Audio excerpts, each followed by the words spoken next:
Assalamualaikum warahmatullahi wabarakatuh. Waalaikumsalam warahmatullahi wabarakatuh. Pertama-tama, marilah kita panjatkan puji syukur kita terhadap Tuhan Yang Maha Esa, yang mana berkat rahmat dan karunia-Nya kita dapat berkumpul dalam presentasi kelompok pada malam hari ini dengan keadaan sehat walafiat. Yang terhormat Bapak Dr. Andes Maman Surahman MPD dan Bapak Yoga Fernando Rizky MPD selaku dosen pembimbing mata kuliah kajian pembelajaran terpadu. Nah, di sini saya Fenda Gali Akbar selaku moderator dari kelompok 7 yang beranggotakan Hirma Handani, Hendrawan Dwi Cahyo, dan Resti Septika yang mana akan mempresentasikan hasil diskusi kelompok kami yang berjudul penentuan materi dalam pembelajaran terpadu. Untuk kelompok 7, saya persilahkan.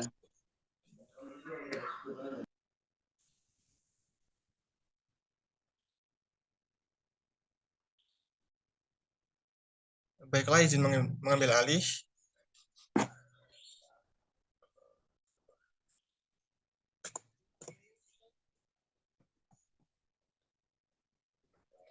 Materi pertama yaitu ada pengertian materi pembelajaran, yang kedua ada fungsi materi pembelajaran, yang ketiga ada jenis-jenis materi pembelajaran, yang keempat kriteria penilaian, yang kelima sumber materi pembelajaran, dan yang keenam penetapan materi pembelajaran.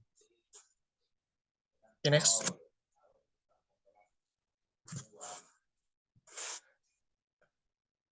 Yang pertama, pengertian materi pendidikan. Menurut Brubaker, kurikulum atau materi pendidikan secara garis besar terdiri atas the true, the good, and the beautiful. Inilah 3 serangkai materi pendidikan atau kurikulum menurut Brubaker.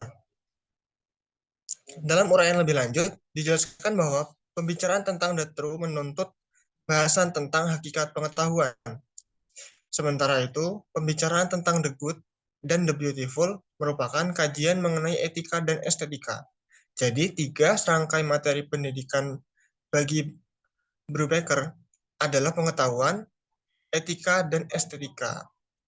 Seiring dengan itu, Langgulung mengemukakan bahwa secara garis besar ada tiga hal yang menjadi materi atau isi pendidikan, yaitu pengetahuan, keterampilan, dan nilai-nilai. Oke, next.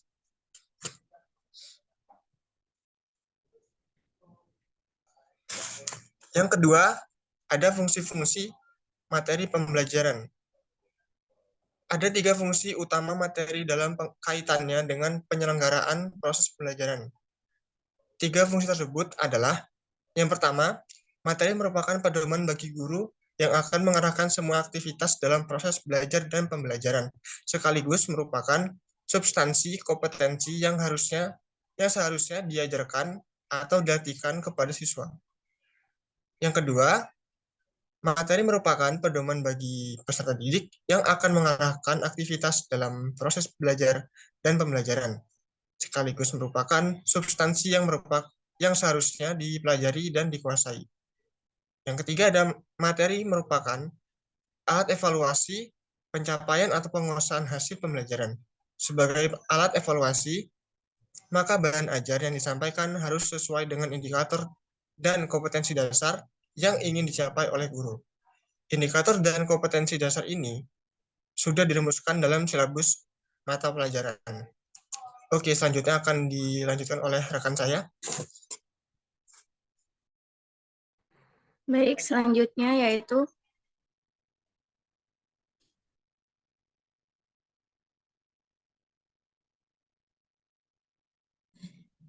jenis-jenis materi pembelajaran. Yaitu yang pertama ada fakta. Segala hal yang berwujud kenyataan dan kebenaran meliputi nama objek pariwisata, sejarah, lembaga, dan nama tempat. Contoh sejarah Indonesia, perjuangan pahlawan, dan adanya momen dan makam. Yang kedua yaitu ada konsep. Konsep segala sesuatu yang berwujud pengertian-pengertian baru yang bisa timbul sebagai hasil pemikiran meliputi definisi, pengertian, ciri khusus, hakikat, Contohnya, penyimpangan sosial adalah suatu penyelenggaraan terhadap norma-norma kelompok atau masyarakat atau lain sebagainya. Yang ketiga yaitu ada prinsip berupa hal utama pokok yang dimiliki posisi terpenting meliputi dalil, rumus, adagium, paradigma, serta hubungan antara konsep yang menggambarkan implementasi sebab akibat. Contohnya, seperti perilaku penyimpangan timbulnya karena tidak adanya nilai atau norma yang dapat ditaati secara tangguh dan diterima secara luas. Yang keempat yaitu ada prosedur, merupakan langkah-langkah sistematis atau berurutan dalam mengerjakan suatu aktivitas atau kronologi suatu sistem. Contohnya, praktik penelitian sosial dan lain sebagainya. Yang kelima yaitu ada sikap atau nilai, merupakan hasil belajar sikap, misalnya kejujuran, kasih sayang, tolong-menolong, semangat, minat belajar, dan kerja. Contohnya, aplikasi sosial dalam kehidupan sehari-hari, dalam sikap toleransi dalam menghadapi fenomena sosial yang bervariasi. Next.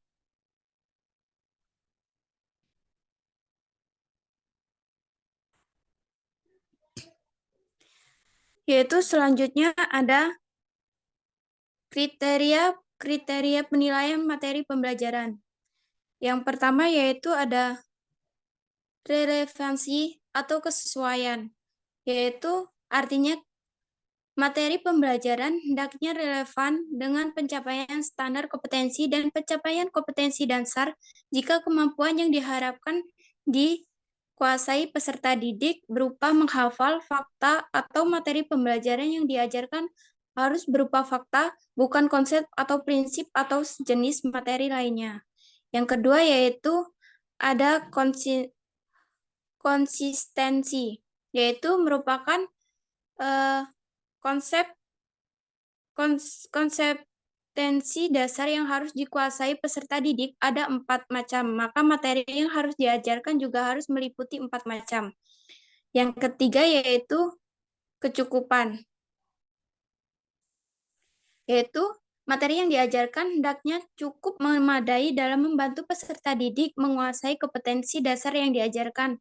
Materi tidak boleh terlalu sedikit dan tidak boleh terlalu banyak. Jika terlalu sedikit, maka kurangnya membantu tercapainya standar kompetensi dan kompetensi dasar. Sebaliknya, jika terlalu banyak, maka mengakibatkan keterlambatan dalam pencapaian target kurikulum. Maksudnya, dalam pencapaian keseluruhan SK dan KD. Selanjutnya, materi akan disampaikan oleh rekan saya.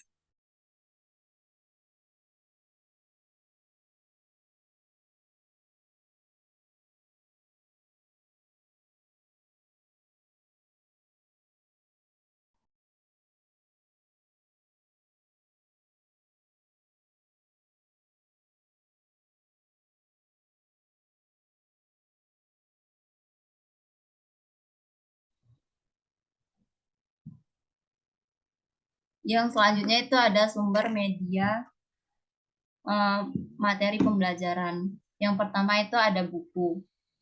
Yang kedua itu ada laporan hasil penelitian. Yang ketiga itu bisa dari jurnal. Keempat itu majalah ilmiah. Yang kelima ada kajian pakar bidang studi. Dan keenam karya profesional. 7 buku kurikulum. 8 terbitan berkala. 9 situs-situs internet, 10 multimedia, dan 11 itu lingkungan. Yang keenam itu penetapan materi pembelajaran. Teori itu sendiri, yang pertama teori. Teori itu seperangkat konstruk atau konsep, definisi atau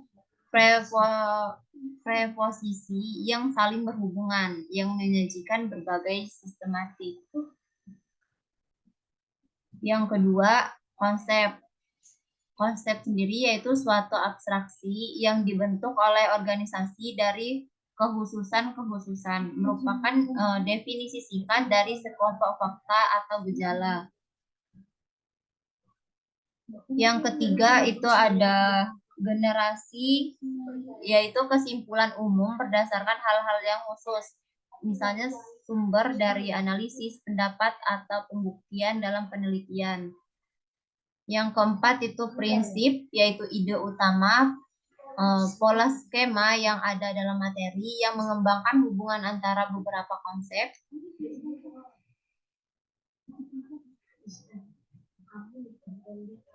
Yang kelima itu ada prosedur, yaitu seri langkah-langkah yang berurutan.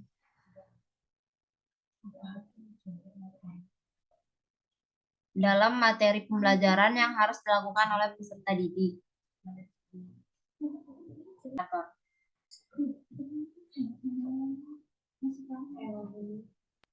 Baik, terima kasih kepada pemateri dari kelompok 7. Nah, di sini saya akan membacakan kesimpulan dari presentasi kelompok 7. Baik, kesimpulan dari presentasi kali ini yaitu materi pendidikan atau instructional materials adalah pengetahuan, keterampilan, dan sikap yang harus dikuasai peserta didik dalam rangka memenuhi standar kompetensi yang ditetapkan.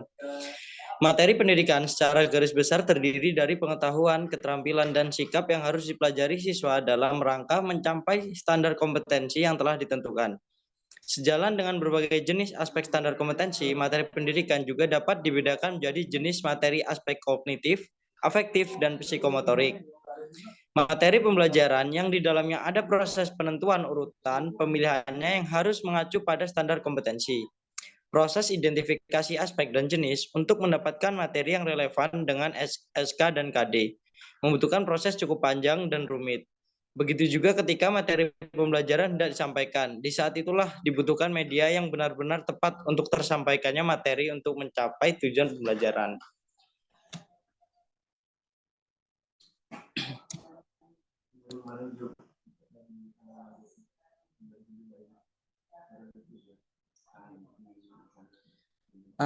Baik, presentasi dari kelompok kami sudah kami cukupkan. Jika ada yang ingin bertanya, maka nanti akan bertanya di kolom komentar di mana di YouTube, di mana video presentasi kali ini diupload. Baik, saya selaku moderator dari kelompok 7 ingin menutup presentasi pada kesempatan kali ini. Semoga presentasi ini dapat memberikan manfaat dan menambah wawasan kita semua. Jika ada kesalahan kata dan materi saat kami menyampaikannya, kami mohon maaf. Saya akhiri. Wassalamualaikum warahmatullahi wabarakatuh. Waalaikumsalam warahmatullahi wabarakatuh. Waalaikumsalam warahmatullahi wabarakatuh.